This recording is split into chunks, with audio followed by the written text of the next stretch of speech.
स्वतःचा वेळ काढणं फार महत्त्वाचं आहे आणि ध्यास पाहिजे. माझ्या मनामध्ये इथं यायचं नसतं तर मला अनेक कारणं होती. जसं आपल्याला कॉलेजला यायचं नाही आहे, लेक्चर बंक करायचं आहे, हजार कारणं आहे, पण करासाठी एकच कारण असते.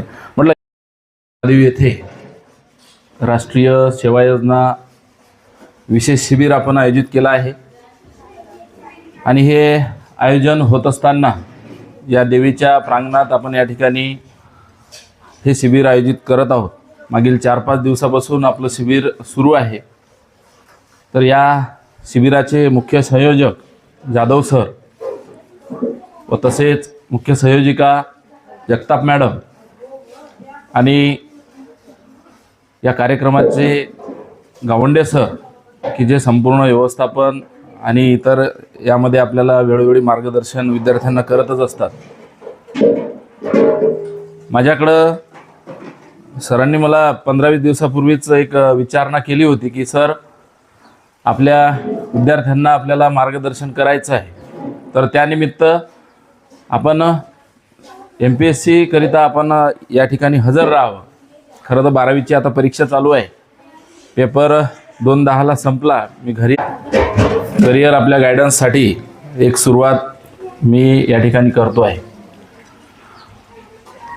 माता सरस्वती यांच्या प्रतिमेला वंदन करून व राष्ट्रसंत गाडगे महाराज, राष्ट्रसंत तुकडोजी महाराज, सावित्रीबाई फुले,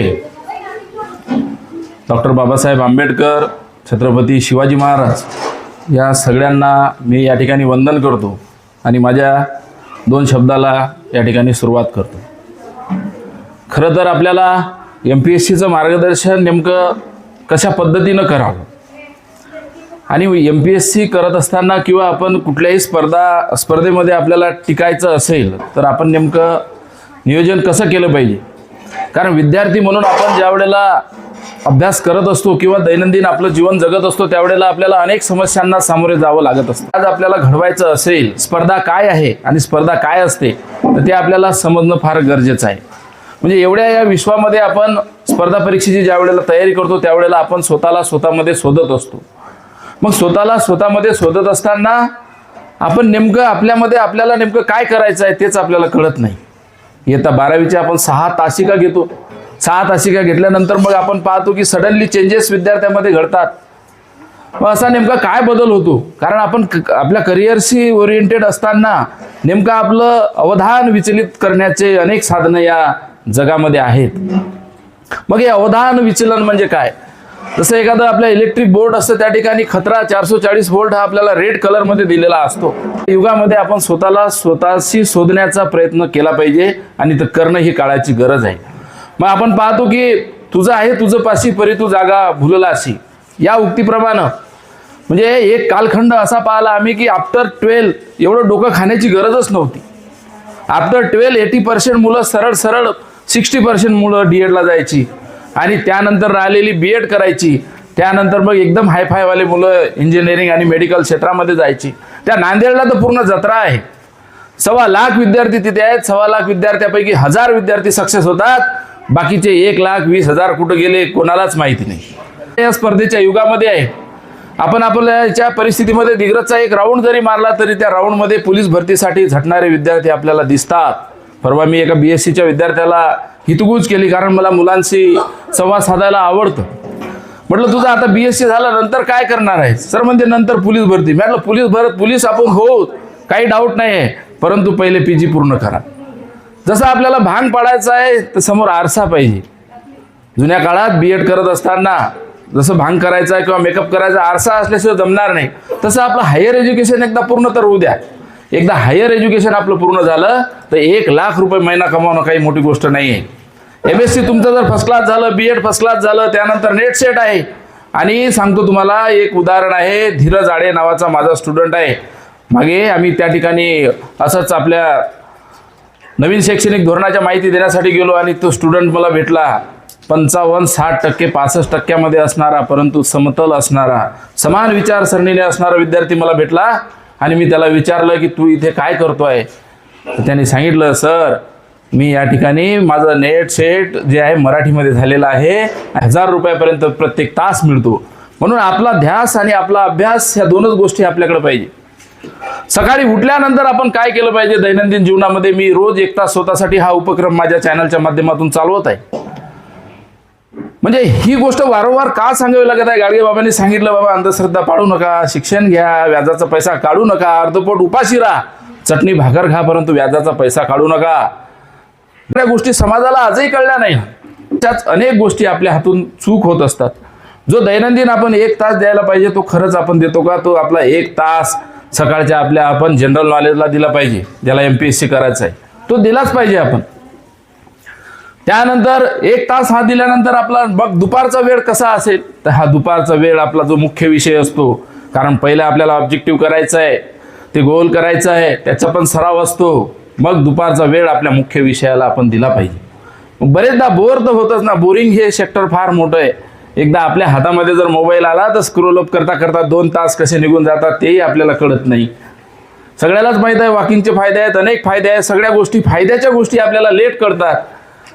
म्हणजे दिवसभर गावामध्ये कंदील लावून हिंडत बसल्यापेक्षा आपलं 1 तास जर आपण पुस्तक लावून बसलं तर त्याचा निश्चितपणे आपल्याला फायदा होईल. ह्या सगळ्या गोष्टी म्हणजे काय उन्हाळक्या गोष्टी आहेत. आमचे चौधरी सर होते हिवेमीला, गावंडे सरांना माहीत आहे. चौधरी सर आम्हाला सांगायचे कुठले हे कार्यक्रम सगळे बंद करा म्हणे, वाढदिवस बंद करा. त्यानंतर आपल्या दैनंदिन जीवनामध्ये कोणाच्या साखरपुड्याला जातो ते बंद करा. म्हणजे तुम्ही एवढा मग म्हटलं सर आम्ही काय करू? एवढा अभ्यास करा म्हणे की तुम्ही रोड झाले पाहिजे, तुमच्या सगळे हे बोन दिसले पाहिजे, तिथपर्यंत तुम्ही अभ्यास करा.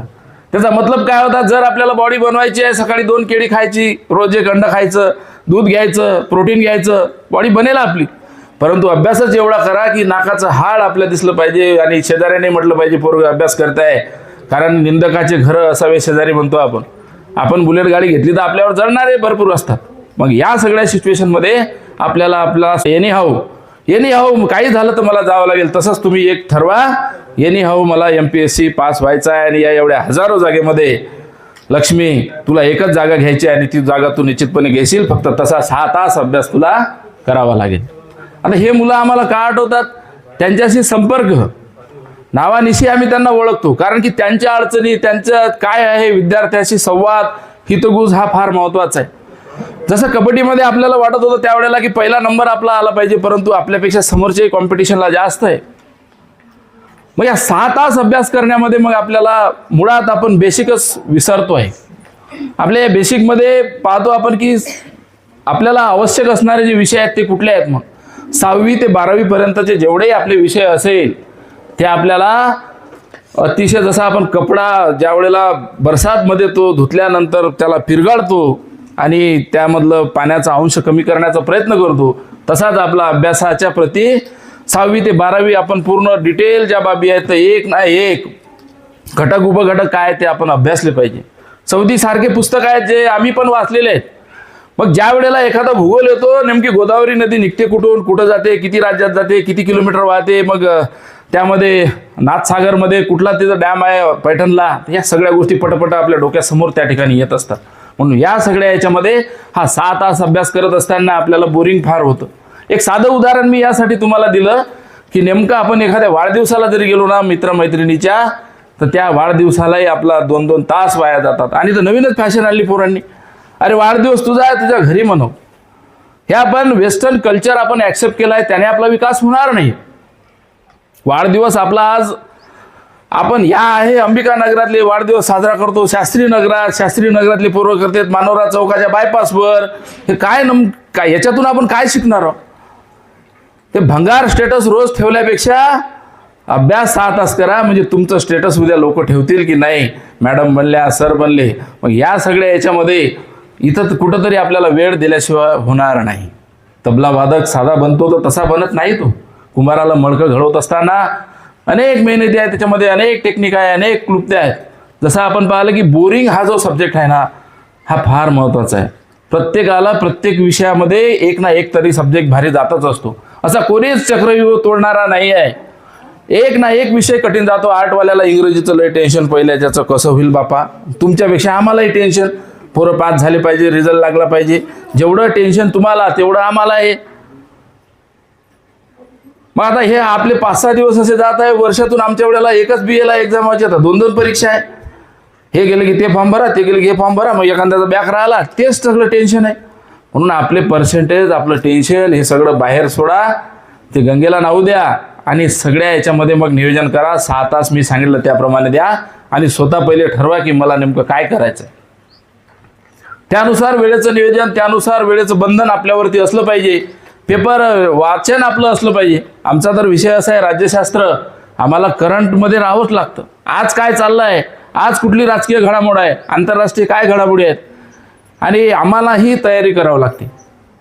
डॉक्टर बाबासाहेब आंबेडकरांकडे काही जास्त संपत्ती नव्हती, 30पेक्षा जास्त डिग्र्या होत्या, परंतु त्यांच्याकडं शेवटचं होतं ते म्हणजे त्यांचं वाचनालय. आणि आम्हालाही उद्या तासिकेवर जायचं म्हटल्यावर 1 तास ज्या वेळेला आम्ही वाचन करू, अर्धा तास, पाऊण तास ज्या वेळेला वाचन करू, त्याच वेळेला कॉन्फिडन्सली आम्ही तुम्हाला शिकू शकतो. आणि तो आत्मविश्वास वेगळाच असतो. म्हणजे आजही आपल्याला अध्ययन करावं लागतं, तर तुम्हाला आमच्यापेक्षा डबलनी अध्ययन करावं लागेल. 353 तालुके, 300पेक्षा जास्त तालुके, अनेक जिल्हे आपल्यामध्ये आहे आणि त्याच्यामध्ये 350 पावणे 400 जागा निघतात. आणि या जागा निघत असताना क्लास वेगवेगळे आहेत. क्लास 1चं अधिकारी, त्यानंतर कलेक्टर वगैरे जे आहेत, CEO जे आहेत ते UPSC माध्यमातून येतात. बरेचदा काय होतं आपलं की नाही सर मी UPSCच करतो, साध्या नोकरीत काय पडलं आहे. परंतु एक सांगा मला, तुमचं वजन 25 किलो आहे आणि वजन 25 किलो असताना डायरेक्ट 50 किलोचं पोतं तुम्हाला उचलणार आहे का. करा तयारी, म्हणजे होप वेगळी मोठी ठेवा. तर तसं नाही, तर त्यावेळेला परिस्थितीनुसार नाही, पहिले छोटीशी नोकरी घेतो. आपल्या खिराडे सरचं उदाहरण आहे. खिराडे सर मंत्रालयामध्ये होते आणि मंत्रालयामध्ये तिथं असताना त्यांनी तयारी केली आणि परीक्षा जे CTETची परीक्षा आहे ती पास झाले, चांगल्या मार्कांनी पास झाले आणि आपल्या महाविद्यालयामध्ये लागले. असे अनेक उदाहरण देता येईल. म्हणजे पहिले जवळ करून घ्यायचं ना. आता स्पर्धा काय असते, पहिले जवळ करून घ्यायचं म्हणजे काय, कितीही मोठी गर्दी असो, 5000 लोकांचं लग्न असो, 2000 संख्येचं लग्न असो, आपण आपलं एक ताट घेतो आणि त्या स्पर्धेमध्ये आपल्याला जे वस्तू आवडतात म्हणतात याला ढकल, त्याला ढकल, दुसऱ्याच्या अंगावर भाजी सांडली, आपल्याला काय घेणं नाही. सर्फ एक्सेल ये दाग अच्छे आहे, बरोबर आहे ना. तर ह्या सगळ्या गोष्टी आहे. म्हणून आपण ह्या सगळ्या परिस्थितीमध्ये जसं त्या स्पर्धेमध्ये आपण टिकतो तसं या स्पर्धेमध्ये आपण टिकाल. परंतु टिकायचं असेल तर आपल्याला वाचनाची आवड लागेल, वाचन रोज आणि रेग्युलर करावं लागेल. आणि एक सांगतो तुम्हाला, इमानदारीने आपल्याला वाचन करावं लागेल. जो विद्यार्थी इमानदारी स्वतः परत बाळगतो ना, तो कधीच मागे येणार नाही. ज्या वेळेला आपण 6 तासाचं टायमिंग ठरवलेलं आहे, तर दुसऱ्या दिवशी 1 तास आपला मैत्रिणीच्या वाढदिवसाला, मित्राच्या वाढदिवसाला गेला, तो दुसरा 1 तास कसा भरून काढायचा. सकाळी 1 चपाती कमी खाल्ली म्हणून सायंकाळी म्हणतो आपण आईला, आई मला जास्त भूक लागली ग, सकाळी तू 1 कमी दिली होती मला, ते धपाटे गेपाटे गरम टाकले, 2-3 भाऊ असले, स्पर्धा चालते, मग आई बिचारी कंटाळते. त्याचा करसडा काढतो आपण, करसडा. तर त्या सगळ्या गोष्टी आहेत. कुठे आपण अभ्यास कमी केला. आणि ज्या वेळेला आपण ठरवून दिलेलं जर होत नसेल, एका कमऱ्यात जा, जिथं आवाज येणार नाही त्याचं दार लावा, स्वतःच्या गाळफाळात एक मारा. म्हणजे स्वतःची चूक जर तुम्ही समजून घेत असाल तर निश्चितपणे तुम्हाला यशस्वी होण्यापासून कोणीच रोखू शकत नाही. आणि दुसरा न्यूनगंड, आपण गरीब आहो, आपण गरीब घरचे आहो, आपल्याजवळ परिस्थिती नाही, पैसा नाही, ह्या सगळ्या गोष्टी. कविता राऊत सावरपाडा एक्सप्रेस नाव आहे, तिला शाळेत जात असताना पाणी भरायला ती जायची 2-2, 2.5 किलोमीटर तिला पायी जावं लागायचं. परंतु शाळाही करायची आहे, परीक्षाही आहे, तर ती रनिंग करत यायची. ती रनिंग करत असताना स्पर्धा निघल्या, जिल्हास्तरीय, तालुकास्तरीय विनर झाली, जिल्हास्तरीय विन झाली, कॉमनवेल्थमध्ये कविता राऊत चमकली. आणि मग तिनं भारतामध्ये आपल्या महिलेचं नाव समोर केलं. आज तिच्या गावाच्या नावाने सावरपाडा एक्सप्रेस ही ट्रेन आपल्या भारत सरकारने त्या ट्रेनला ते नाव दिलं.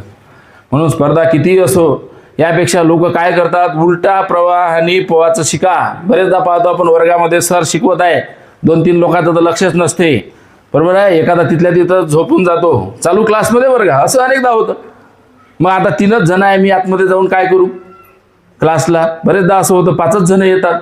परंतु तुम्ही जर 3 असले आणि 2-3 तुम्ही एकटे जरी असला, जाऊन बसला, तर तिथं काही ना काहीतरी तुम्हाला निश्चितपणे ते ऐकायला मिळेल. आणि ज्या वेळेला लास्टला जे आपण ऐकतो ना, ते परीक्षा देत असताना ते आपल्याला जसंच्या तसं ॲज इट इज ते आपल्याला आठवतं आणि त्याचा आपल्याला फायदा होतो. एकच ठरवा काय करायचं आहे. आणि काही करायचं असलं तुम्हाला आता स्पर्धा परीक्षेशिवाय तरणोपाय नाही, पर्याय नाही, दुसरा कुठलाही त्यामध्ये उपाय नाही, बरोबर आहे. तयारी करा, 6 तास द्या आणि या 6 तास देण्यामध्ये सर्वात महत्त्वाचं की नम्रता आपण बाळगा. नम्रता एवढी बाळगा की तुम्हाला लहानपुरापासून काही शिकायला मिळते का. लहान मुलगा असताना तोही आपल्याला बरंच काही शिकून जातो. जे जिथून भेटते असं तिस्मार खा स्वतःला समजू नका. मला सगळं येतं बा, सगळं विचारा. अभ्यास कसा केला पाहिजे, कुठं केला पाहिजे, क्लास लावल्यानेच पास होतं का, तर ह्या सगळ्या गोष्टी आहेत. तर म्हणून आपल्याला मार्गदर्शन ज्या ज्या लोकांचं भेटेल, जसं जसं भेटेल, जिथे जिथे मिळेल, प्राध्यापकांच्या संपर्कात निवड. आपलं लिहून आहे बा 60,000 ग्रंथालयामध्ये आपल्या पुस्तकं आहेत, परंतु आपला त्यामध्ये आपण किती वेळा जातो. यावर्षी पहिला पुरस्कार ज्यांनी वाचलं त्या पचगाडे सरांनी दिला. तो पुरस्कार एका लहान मुलाला, म्हणजे तो 12वीत आहे, आपल्यापेक्षा लहानच आहे तो, त्याला मिळाला. आपल्यालाही पुरस्कार, पुस्तकाची आवड हे निर्माण करा, पुस्तकाचं कलेक्शन करा, नोट्स काढायला शिका. नोट्स कशा काढल्या गेल्या पाहिजेत मॅडमला विचारा, सरांना विचारा. आणि आपल्यापेक्षा जे अधिकारी बनले त्यांनी किती मेहनत घेतली ते विचारा. जास्त काही सांगण्याची गरज नाही, सगळं समजतं आपल्याला. ChatGPTचा काळ आहे, ChatGPTला विचारा मी अधिकारी कसं बनू, सगळं सांगते पट पट पट पट पट पट एका मिनिटात. मी म्हटलं आता मी भाषण काय करू, लगेच आलं. बरोबर आहे ना. ह्या सगळ्या गोष्टी आहेत. ChatGPTच्या युगात तुम्ही आहात आणि या युगामध्ये स्वतःला ओळखा. 6 तास द्या. जास्त बोर झाला असाल तर आता आपण इथेच थांबू. फक्त एकच नियोजन, आपल्याला वेळेचं नियोजन करायचं आहे, जनरल नॉलेजचं नियोजन करायचं आहे. आणि या सगळ्यामध्ये समाजशास्त्राला फार महत्त्व आहे. सायन्सवाल्याला तुम्हाला सायन्स सोपं जाईल, इतर विषय सोपे जाईल बेटा, परंतु राज्यशास्त्र 395 कलम हे जुने होते, 412च्या वर गेले, भागही वाढले, सगळं अपडेट झालेलं आहे. ते अपडेट तुम्हाला राहावं लागेल. म्हणून आपलं राज्यशास्त्र असेल, अर्थशास्त्र असेल, इतिहास असेल. इतिहास तर पहिले 2-3 महिने डोक्यातच जात नाही. बरोबर आहे ना. हे यशस्वी इथं काय झालं, तिथं काय झालं, तर त्याचा सगळा आपल्याला एकदा का त्या विषयाची आवड निर्माण झाली तर निश्चितपणे छान आपल्याला इतिहासाच्या घटना केव्हा केव्हा कशा झाल्या एका वेगळ्या कॉलममध्ये जर आपण केलं तर छान होईल. आणि भारतीय संविधान, जनरल नॉलेज ह्या सगळ्यावरती सगळं डिपेंड आहे. तुम्ही सगळे हुशार आहात. फक्त एकच हे करा की काय करायचं ते पहिले ठरवा आणि त्यानुसार नियोजन करा. एक दिवस तुम्हाला सक्सेस भेटल्याशिवाय राहणार नाही. आणि मेहनत जी आहे त्या मेहनतला आपल्या तोड आणि जोड दोन्ही नसायला पाहिजे. बरोबर आहे. तुम्ही सगळे समजदार आहात. 6 तास अभ्यास एका दमानं जास्त लोड आहे. 2-2 तासांनी सुरुवात करा, कारण आपलाही 6-6 महिन्याला परीक्षा आहे आणि त्या सगळ्या याच्यामधून नियोजन करा. बरेचदा पाहतो आपण 21व्या वर्षी तो झाला, परंतु त्याच्या मागं तो किती हुशार होता ते नाही समजत. यावर्षी आय एस झालेले ढोणेच आहेत ना, ते सगळ्याला वाटलं मेंढपाळ होते, तसं नव्हतं ते. तो ऑलरेडी ब्रिलियंट मुलं असतात ते. आय एस एवढा जिल्हा तुमच्या ताब्यात देणार नाही ते, गोडी महाराष्ट्र राज्य सगळं आहे. म्हणून या सगळ्या याच्यामध्ये समजदार बना. स्वतःला वेळ द्या, मित्राला कमी वेळ द्या. डायरेक्ट देऊ नका असं नाही. तो मित्र चांगले बनवा आणि सक्सेस व्हा. या सगळ्या आयोजकांनी आज मला या ठिकाणी बोलवलं, त्याबद्दल सर्व आयोजकाचे व खास करून तुमचे आभार मानतो आणि माझे 2 शब्द या ठिकाणी थांबवतो. जय हिंद.